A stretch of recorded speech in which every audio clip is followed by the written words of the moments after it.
स्त्रियां दो प्रकार की होती है। एक होती है आम साधारण स्त्रियां, जो बहुत ही आम होती है। कभी उन्हें पढ़ाई करने का कोई मन नहीं किया है, उन्होंने कभी खुद के अंदर कुछ करने की चाह नहीं रखी है, कभी उनके अंदर खुद से आगे बढ़ने के लिए, जीवन को खुद से देखने के लिए, खुद के प्रति खुद की इच्छाओं को ना मारकर आगे बढ़ने की ऐसी इच्छा उनके अंदर कभी रही ही नहीं है। कभी उद्देश्य ही नहीं बनाया कि अपनी रोटी खुद कमानी चाहिए, कभी घर से बाहर भी निकलना चाहिए, कभी जीवन को खुद की नज़र से देखना भी चाहिए। एक वयस्क की तरह जीवन को सीखने का एक उद्देश्य भी होना चाहिए।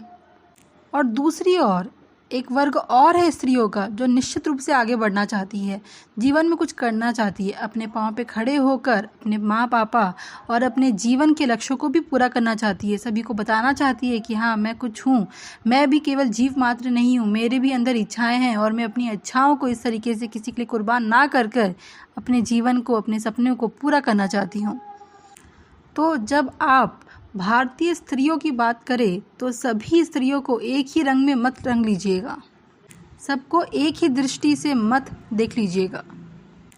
तो महिलाओं के ये जो दो वर्ग है, इनमें भेद होना और इनका भेद जानना भी आपके लिए बहुत ज़रूरी है।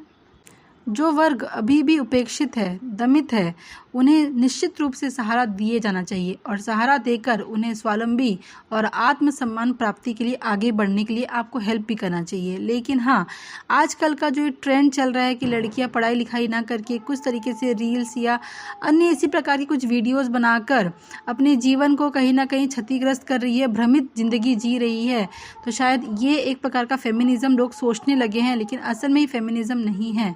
अगर आपको रियल में स्त्रीत्व के बारे में जानना है, नारी शक्ति के बारे में जानना है, तो आप देखिए हमारे इतिहास में जाकर रानी लक्ष्मीबाई को देखिए, जो हमारी प्रथम शिक्षिका थी, आप उनके बारे में देखिए। ये था रियल नारीत्व। लेकिन हाँ, आप ये भी जानिए कि हर स्त्री सेम नहीं होती है, सभी का सोच विचार सेम नहीं होता है। कुछ स्त्रियां ऐसी होती है जो जीवन को केवल एक ही ढंग से जीना चाहती है, किसी दूसरे या बोल सकते हैं पति के खर्चों पर ही पलना चाहती है, किसी पर आश्रित रहना चाहती है। लेकिन उसी तरह दूसरी एक वर्ग भी है जो अपने ही स्वावलंबन से अपने ही पैरों पे खड़े होकर जीवन के लक्ष्य को बढ़ाना भी चाहती है।